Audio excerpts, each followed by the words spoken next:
do. Hello, everyone, and welcome to this episode of the Station Break Podcast. I'm your host, Cassidy Quinn, and every Friday here at KGW in Portland, Oregon, we talk to someone at KGW to give you a little behind-the-scenes look of what actually happens at a TV news station. And today, we've gone upstairs while we're still here in the newsroom is behind us if you're watching the video version of this. We have gone, though, to somebody coming down from upstairs, the beautiful Clea Ranniger, the executive assistant to the president and general manager of KGW. Is that whole thing on your business card?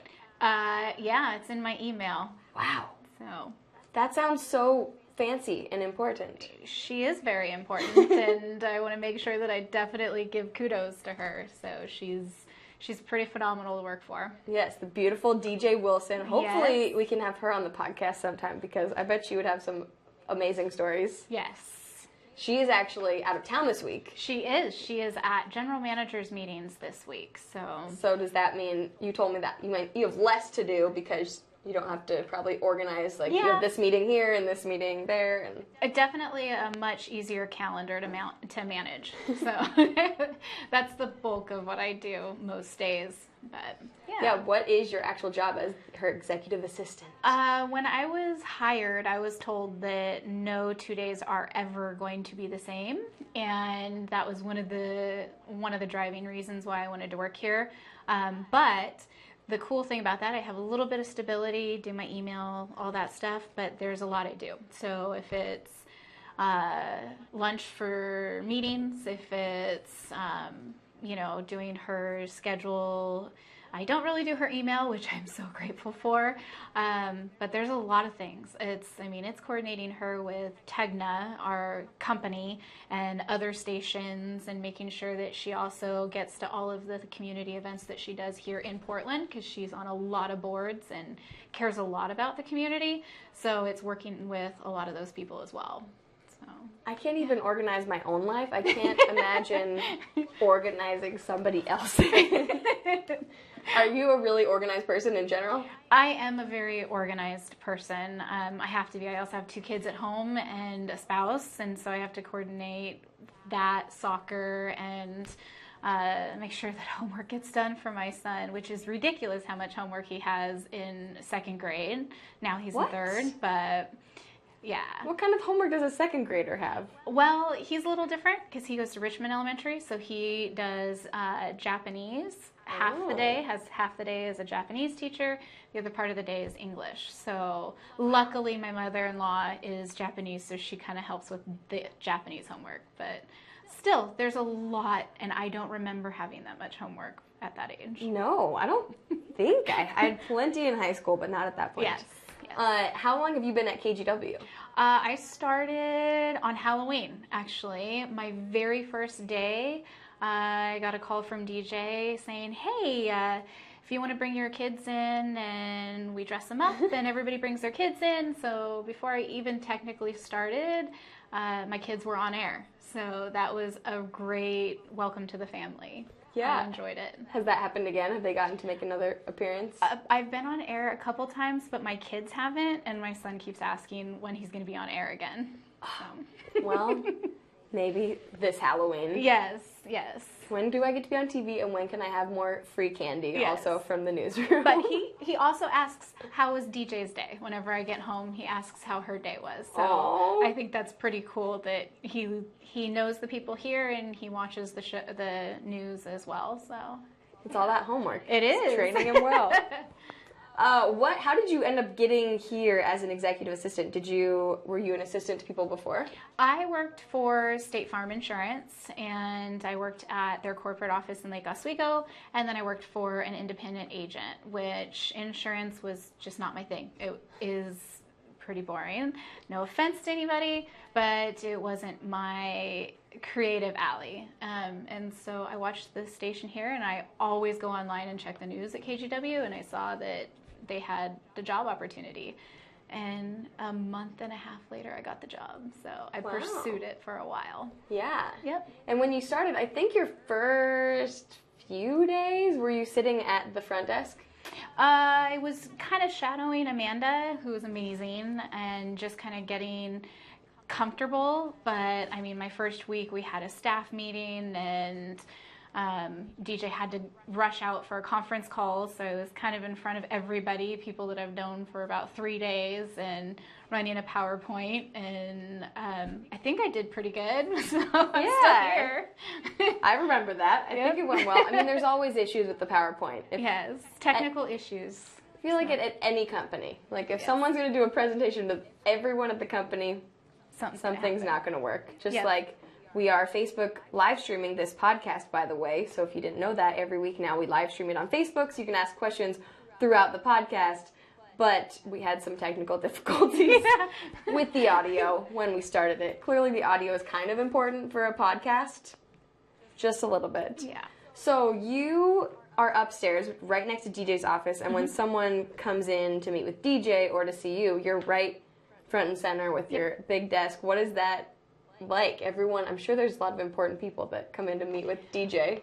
There are, and somebody told me something a long time ago in my career, and it was, you always treat the executive assistant or the secretary or the receptionist extremely well, because they are not only the director of first impressions for DJ or for the boss, but if you want to get to the boss, you need to make sure that you can get on the calendar. And not that I presume to have any power, but I always thought that that was so nice to know that there are people out there who respect the position. So there are a lot of things. Sometimes you just have to be able to read people and be able to know the situation and know what's priority, and take care of everybody equally, no matter what title they have. And DJ mirrors that as well, and I enjoy it. So, and great communication with her too. So, yeah, well, awesome location. I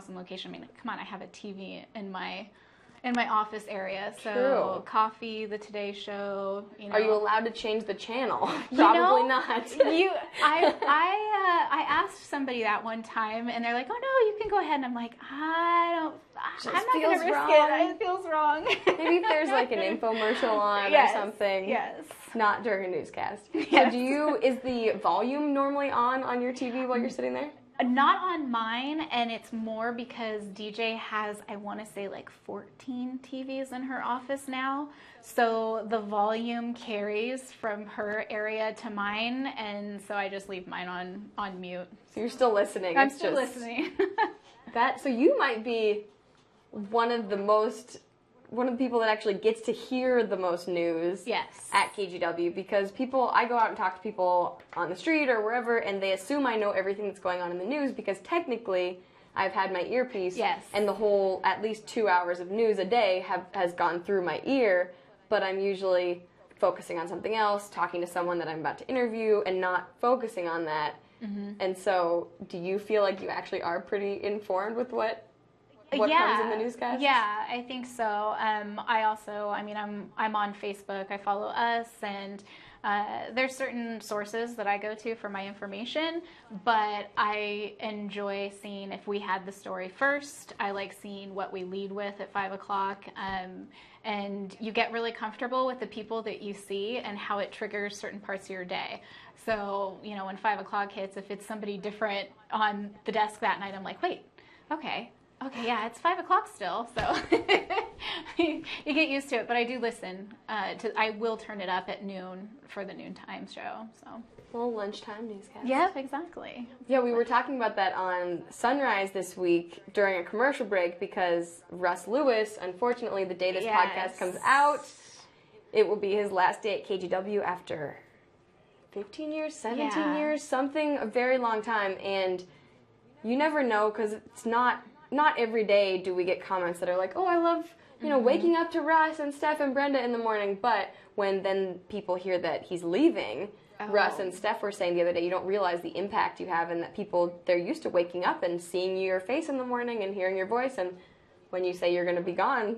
Yeah, and I hear that too. I get the calls, and people want to know, where's this person at? Where's that person going? Why are they leaving? And I would say that Portland, they definitely they follow our anchors. They follow you. I told you I just had lunch with my old office manager, and she's like, I remember when this person was there, and I remember this person was there, and I have a feeling there's going to be some pretty depressed people out there next week when they turn it on and don't see Russ. But, sometimes new faces, fun faces, and we'll always have a close relationship with Russ. So I would venture to guess that he might pop up from time to time, if not on here or through social media. There's definitely a connection there. Right, and he's going to one of our sister stations in Houston, so he's not gone from the whole company, just won't be on KGW from here. Mm-hmm. When you were applying and interviewing for this job, what kind of things was it DJ that was interviewing you? Like, how do you prove that you would be really good at that? It was, I think I had 4 different interviews. One was a phone interview with HR, and then DJ, a phone interview with DJ, and then an invite in to meet DJ. And then the last one, I actually met with all of the department heads, and I was super nervous, but love social media, and I was able to go out and I did my research. I wanted to know that my personality and the things that I feel are important are going to align with my boss. And I'm a very loyal person, so I wanted to make sure that I was putting down roots at a great company and for a great person. So I went on YouTube. I watched a lot of speeches that DJ's given, and a lot of the events that our anchors have done. They've emceed and things like that. So I did my research and I got through all the interviews. Smart. Yep. Yeah, because I feel like a lot of people could maybe give the impression of being organized. Yes. But then clearly you are actually very good at that and successful at it. But, like, I might be able to pretend, but then look at my email inbox, how many unread messages there are. And like, nope, you can't be in control of the boss of the boss's account. Yeah.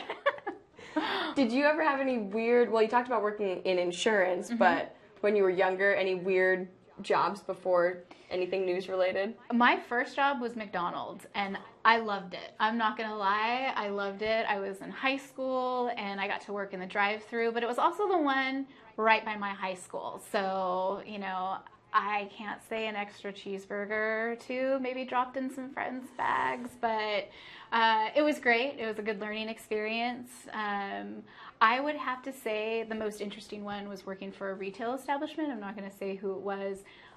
When somebody walked up to me, and I was very young and I had an attitude, and she just looked at me, dropped her clothes in my arms, and said, follow me around the store. I had to earn my money. You're going to earn yours. Just some random person. Some random person. Come to find out, they were actually well connected with the vice president of the company. So luckily, I kind of put my attitude in check that day, and I did it. Wow. Yeah. So good job. Yeah. How old were you in high school, you said? Oh, I was like 19. So yeah, that's like prime attitude age. Potentially. It was, definitely. Wow, Rod Hill worked at McDonald's as well. Oh yeah? Yeah. Yes. And he said he loved it. Yep. I loved it. It was a lot of fun. Looking back, if I could look at myself then and say, don't worry, this is not where you're going to stay. Don't be so impatient, but also take in everything you can about the job. I mean, you're always going to learn something from the people you work with, and I did. So, do you still eat a lot of McDonald's?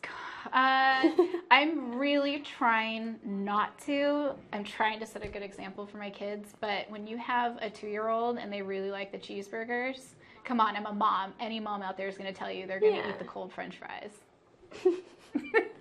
Yeah, McDonald's French fries are very good. Now I just want French fries. Oh, one thing I forgot to mention about your desk. You have a giant bowl of jelly beans. Yes. Is it always jelly beans? Always jelly beans. That is, I don't know where that started in DJ's career, but that is her thing. And she goes to Costco and buys the huge container. I didn't even know that they have different, depending on the size that you buy, there's different flavors. And really? So she gets the big ones, and one week she came in every day that week with two more. And I honestly did not have any place to put them, so they were all in containers and drawers and under my desk. That's a lot of jelly beans. Do Yes. you eat a lot of them? I eat the red ones. They're very surprisingly low in calories. So if Just the red ones? Or the all of jelly them? beans, but Okay. I only like the red ones. I'm scared of some of the other flavors. What are red? Like cinnamon, strawberry? Some might be strawberry, some might be cinnamon, and I don't even know. But you like all the red flavors. ones? Yes, I do. I usually go for more of the white ones. You get like coconut, See, I'm not- marshmallow, buttered popcorn. Weird, but Yeah. I guess I like it Yeah. for some weird reason. Do people eat a lot of those jelly beans when they come in? Yes, and they surprisingly have this look of shame when they come in. And we have a little scoop, and so they'll come in and they're just like, you don't see me. Or I'm just going to take one or two. And I honestly scared somebody one night because they had my lights turned off and I was in the other adjoining office area. And I came over and they like dropped the jelly beans everywhere. I'm like, it's okay, you can take jelly beans. Well, I will say the other day I went up there, or I was up there for some other reason, and just walking by, and I think it was after you had left at like 7 o'clock at night or something, and so I was like, oh, nobody's in here, but the door to Clea's is still open. I'm going to take some jelly beans when nobody's looking. Yep. It's great. Now, gosh, we've just been talking about French fries And jelly beans. I know. Before I forget, one question I ask everyone on the podcast is, have you ever been fired from a job? I was very, very young. It was right after McDonald's, and I worked at a bank. And that attitude of mine, I didn't like the manager. And yeah, I was just talking about this on Sunday. I went home to Olympia with my family and drove by that bank, and I told my spouse, hey, remember I told you I got fired? That was it. Ooh. So, but never since then, and I've actually been invited back to jobs, so I've kind of gotten over the whole attitude thing. Yeah, So. clearly. Yeah, you're very mature and professional. So you moved to Portland when you were 18? Yes. Wow. I moved down here. I just decided that I wanted to be close enough to home to where if I failed and I could go home, but it's a long enough distance to where my parents or family members aren't going to just pop in. So I moved down here at the time with a boyfriend and still a good friend of mine. And I never looked back. And I love it here. Absolutely love it here. So, That's awesome. yeah.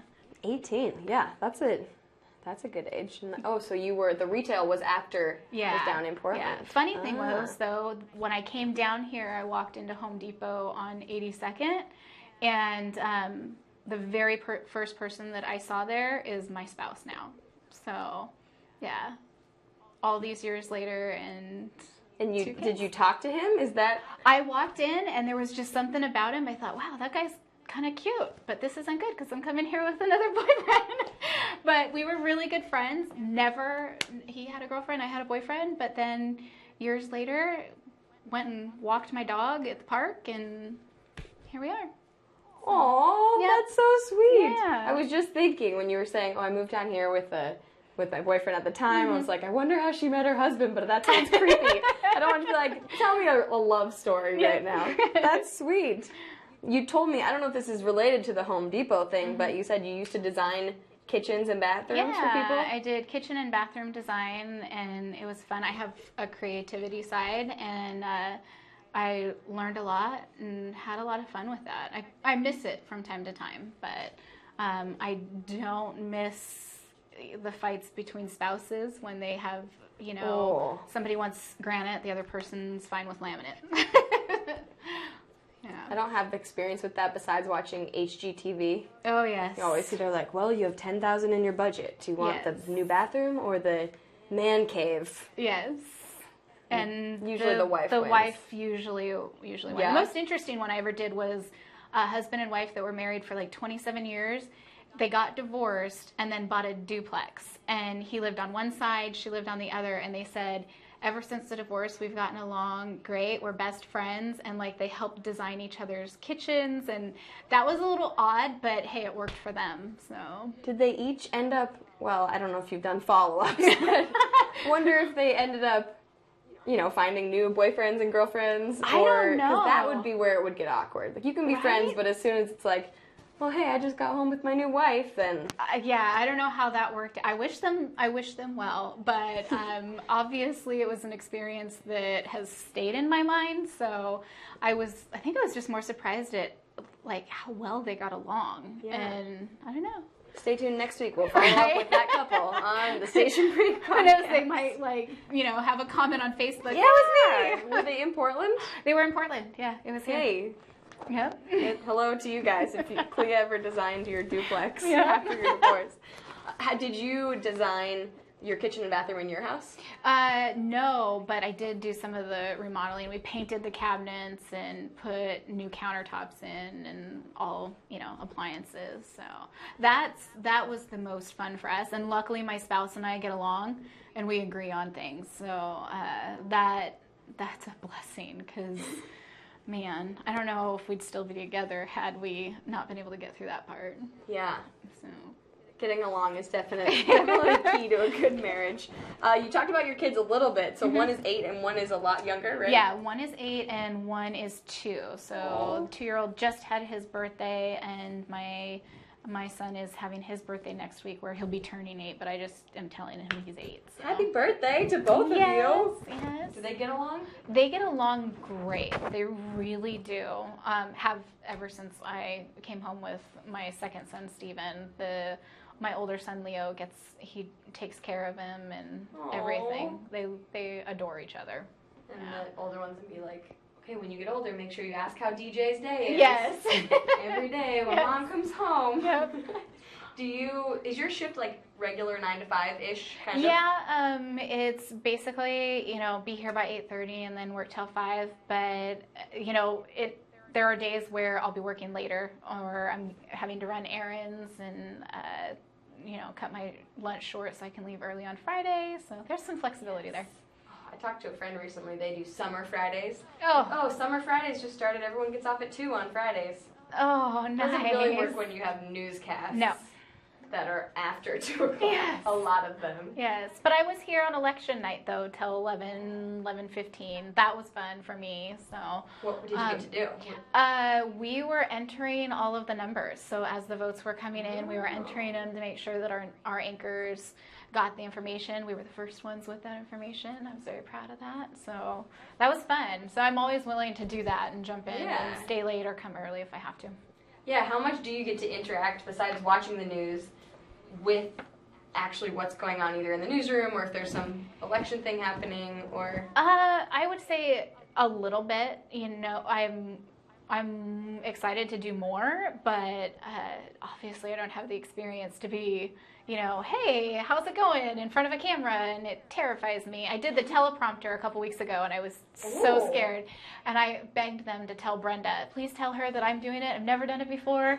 And the very first opening, she was like, is there somebody different? Really? So, yes, and I'm like, I told you guys to tell her, so. Wow, and so was that in the mornings? The noon show. Oh. Yeah, I was. Say, gosh, you came in really early for that. Yeah. Oh no, I'm still sleeping.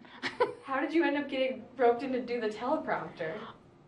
I think Amanda was on vacation, so she usually does it around that time. She does it pretty noon? Mm-hmm. I had no idea. Multiple hats around here, so. Yeah. How do you do that? Because people always wonder, and I don't often read from a teleprompter because I'm live out in the field usually, and so I know there's someone working the teleprompter, but it's just a mystery. Someone is doing it back just there. a couple buttons and a thing, but you want to make sure that it doesn't go too fast, and you want to make sure it doesn't go too slow. And that was my fear, is that I was going to go way too fast or too slow, and I'd see the look on their face like, hello, let's go. It went okay, from what I'm told. Yeah. Well, luckily, all of our anchors are very good at covering, if they need to read from their script or their iPad or something, then they can usually do a pretty good job. But you want the teleprompter to be working. That's cool, though. What other kinds of random little TV-related jobs have you gotten to do? Oh, my goodness. So we did that. Yesterday I went to a luncheon for the Crime Commission. That was pretty cool, in a room with a bunch of police officers, and learning some things on what they're doing here in Oregon, and to reduce crime, but also to reach out to people and make sure that they don't become repeat offenders. So I loved that. Next summer, we'll be working with DJ. She's going to be doing some things in the community, supporting homeless youth. And so that's something that is great, that I'm excited to be a part of that. Not too many details at this point. It's just kind of in its infancy stage. But that's so cool. Yeah. Now, speaking of, I guess, helping people and things that might need some help, you also have a 3-legged dog. I do. Who survived cancer? Yes. So, funny thing about that one, I love animals, all breeds, all animals, but specifically dogs. And I had a lab for so many years. He's a lab chow mix. And I agreed to foster, which she's now a part of the family, for an old coworker at State Farm who got an internship in New York. And she had a Bichon Corgi. And I took the dog, and she kept biting my dog's leg in a very specific spot, and took him into the vet for a normal checkup. And where she had been biting was where they found the cancer. So yeah, so she's definitely a part of the family, because if it hadn't have been for, she knew, and the vet actually said she probably could smell it or sense it or something. And so we know that there's plenty of amazing 3-legged dogs out there. So they took the leg, and he was up the next day running in the yard. Aww. He would not just sit down and be still like he was supposed to. And that's surprising that he was like feeling okay. I would think there would be kind of a recovery of, I don't know if they have them on, well, like, I don't know what the surgery is like. Yeah. Like for a human, if you got some kind of huge surgery, you would probably be medicated for a while and a little. He was, and he could clearly tell he didn't like it, but he got up the next morning and went and got his ball and just dropped it right in front of my spouse and was like, throw it. And the cool thing was about the vet, she said, with animals, they're not like humans. They don't have a period of mourning. They don't have a period where they feel, sadness or pity or anything for themselves. They're just like, whatever. And he was like that. He literally just got up and started running around. So just wake up and like, yep. This is the deal? Yep, I can do this. Wow. Is that true that they don't have a period of mourning for other animals too? Because that's what I always wonder. Like if you have 2 dogs and one of them passes away, is the other one actually sad? Because that happened with my parents' dogs last year. It was like, he seems sad, but I might be just putting this on him. Yeah. He might just be tired and not have another dog to chase around. So I don't know. I grew up with dogs in my family, multiple dogs. I've never been in like a single dog household. And so I will say when I was younger, I could see that with my grandparents' dogs. And so they would always go out, and I think they would always go out and get another dog earlier than maybe they wanted to, simply because of the other ones in the household. Yep. Yeah. So my parents said, they're like, time for a puppy. He needs a new brother. Yep. On a totally separate note, you told me you have a lot of tattoos. I do. You wouldn't know. I know. I was trying to figure out. I was like, if we had anyone with a tattoo on the podcast, and I was asking Jeff, aka Plaid Shirt Guy, if you have been watching our Facebook live stream, he said there's been at least one person that has one tattoo, but probably, when you're talking to on-air people, they're at least hidden. Yeah. And yours are very hidden too. They are. Yes. Because of DJ and because of her position within the community and the station, I like to dress more appropriately. Yeah. Now, if I'm breaking down a meeting or something like that, you'll most likely see me and I'll be like, it's too hot. But no, I have a portrait tattoo on the full upper part of this arm. I have other tattoos on the inside and down here as well. So, you can't. Anybody who can get just one tattoo, I need to talk to them because I don't know how it's possible. But this one is my most favorite.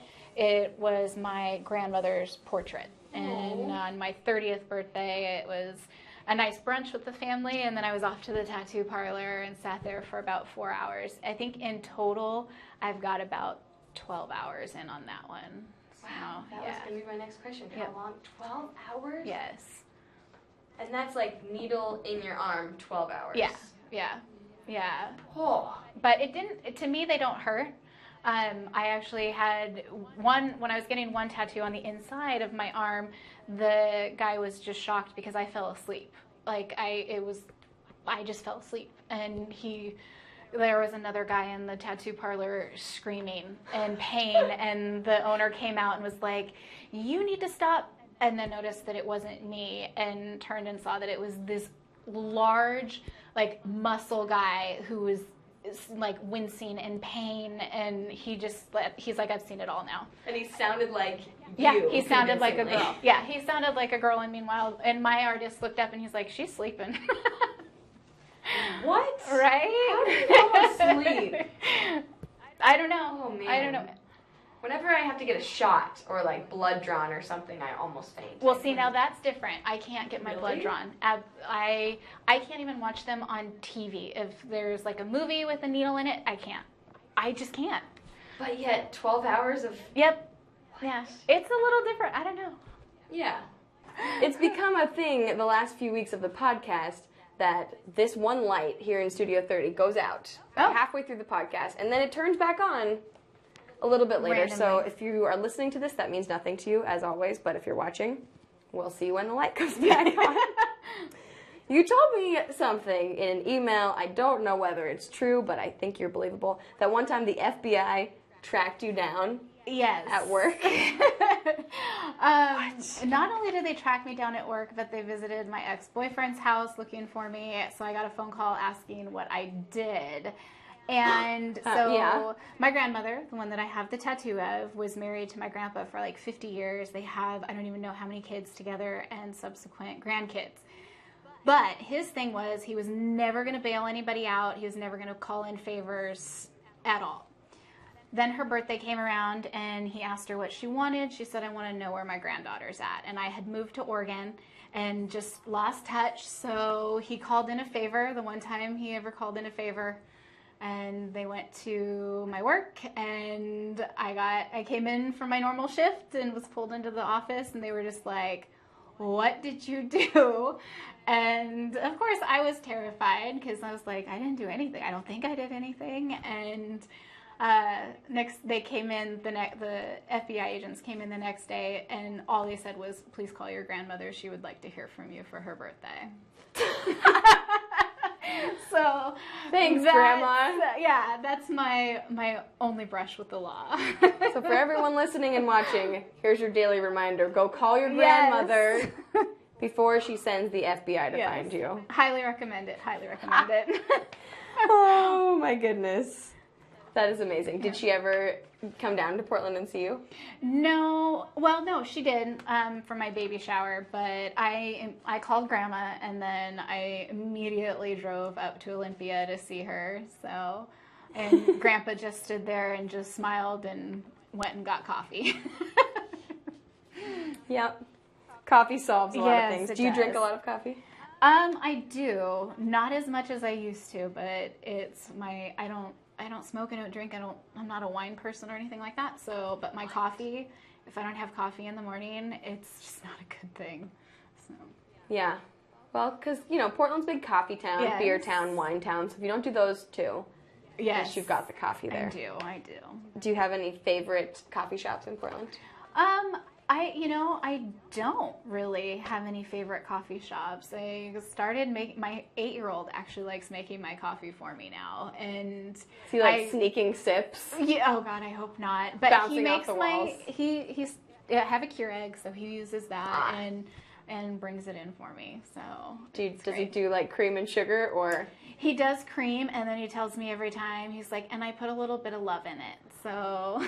Oh my goodness. Yes, I love him very much. He's like your executive assistant. He is. Executive assistant to the executive assistant to the president and general manager of KGW. I could take him as my assistant. Oh, yes. That sounds great. I need some help. He can come up with questions for the podcast. I was trying to do, some stalking of you on the internet. Mm-hmm. I didn't find anything about the FBI coming to find you. But I was looking at your Twitter and your Instagram, and on your Instagram you said you post pictures of animal rescues and rights to bring awareness. So obviously you've talked a little about your dog, but what kind of things do you post on there? One of the things that I started getting involved in, actually when I started getting on Instagram a long time ago, Rebecca Corey is awesome, and she has the most beautiful dog that was abused, and her and the dog travel everywhere. They've gone everywhere. They've had comedy stand-ups here locally and throughout the country, just basically bringing education to people who are for breed selection legislation, and I'm against it.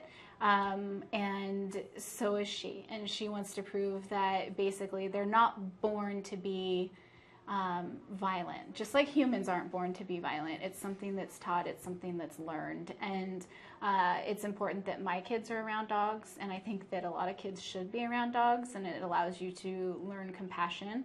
Of course, there's stories. I don't want to say his name, but there's a lot of things in the headlines and a lot of ways that certain breeds are portrayed negatively. So anytime that somebody wants to have an educational conversation, I'm not going to debate, I'm not going to argue and, things like that. But anytime I can bring education forward and also work with rescues throughout the country, Florida is one of them, and New York is one of them, where there are people that are willing to go and actually get dogs out of high kill shelters and transport them across the country if there's fosters available, if there's people willing to adopt. And that's one of the things that I'm a huge advocate for, is going to your local shelter. And a lot of people don't know that most dogs, it's sometimes less than a 48-hour turnaround and they're put down. So, yeah. So I highly recommend, please go to your local animal shelter and chip your dogs too, because especially with the 4th of July coming up, a lot of dogs, they do not like those noises and they'll get out. So. Oh, poor dogs. Not to bring it down. No, I think it's like, everyone go get a dog. Yes. Go to the shelter. Go get a dog. Yes. I would like a dog, but as we've mentioned, not organized enough at this point in my life. Yeah, some of them are kind of high maintenance. I did have, because my parents have had foster dogs before up in Seattle, and one time there was a dog in Oregon City that I was supposed to bring up to Seattle to the new foster family, and not with my parents but someone else, and I had this dog in my apartment for one night. Yes. And it managed to tear up the inside of my bathroom door. I'm like, oh, really? This is why we can't have nice things. Exactly. So now we're gonna go to some questions from the social media sphere. Many from Facebook, some from Twitter. Oh First, my God, I'm terrified. Chris Richards says, you get to put up with many types of egos on this job.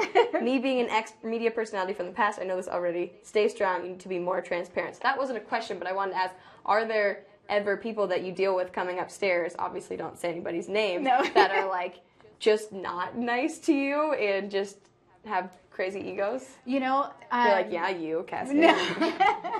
There is honestly not one person that I would ever say has an ego. I would say that there are some that, because of their schedules, they are a little more demanding if it's a subject that they really need to talk to DJ about. But that I get. That I totally understand. But as far as, whoa, look at me, you need to, do everything that I say and give me everything all I the want, jelly beans. Right? I haven't met somebody like that yet. And, in past jobs, absolutely. I've met some people that, but not here. But thank you.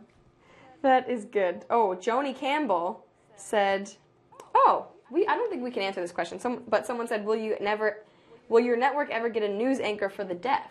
That would be interesting. So they would be doing sign language on TV, like when you go to choir concerts and there's someone off doing the sign language on the side. Well, you know what's really cool about DJ is questions like that. She wants to know those things and she wants to hear those things. So that's something that I'll definitely communicate to her, and just, I'm sure that a station somewhere that she's either been at or passed through, maybe that's something that they've entertained. Mm-hmm.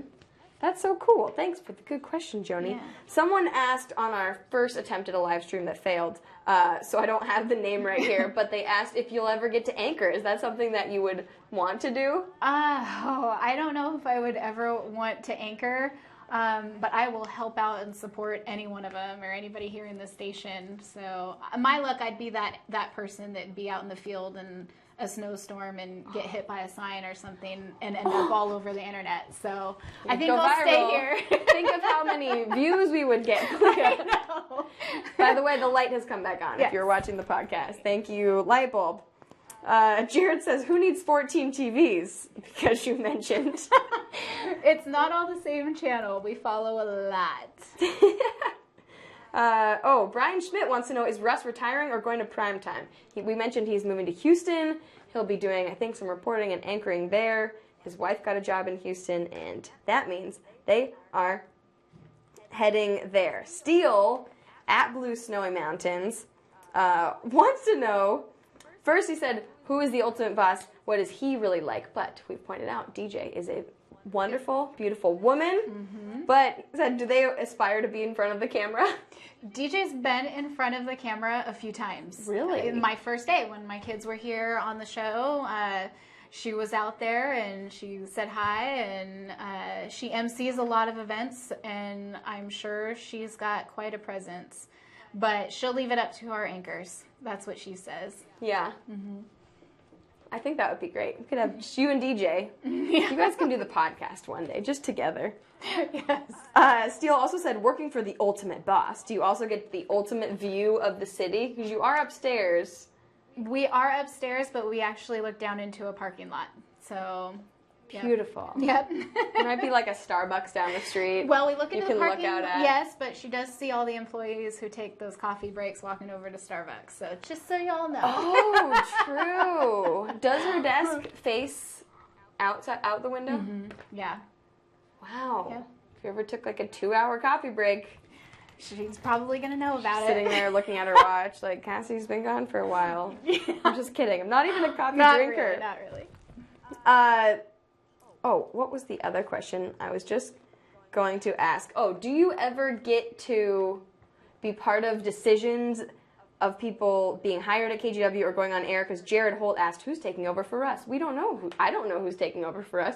Do you ever know before? Because you're in between DJ and then I think HR is on the other side of you. So do you ever get the inside No. That is one of the things about DJ that she's great at is confidentiality and things of that nature. So we don't know. My only knowledge is when somebody comes to me and says, hey, we need to fly this person in or that person in and make sure that they're well taken care of. So, that's the extent of my knowledge. Yeah. Yes. Well, they're being considered for something. Yes. I don't know what. It is not, I would like to add, it is not as easy as people would seem to think it is to find somebody, because there are so many things that go into thinking of this next person to replace somebody, especially on the anchor desk. And, you've got to have chemistry. If you don't have chemistry, nobody's going to watch. And so there's so many different steps. It's not your,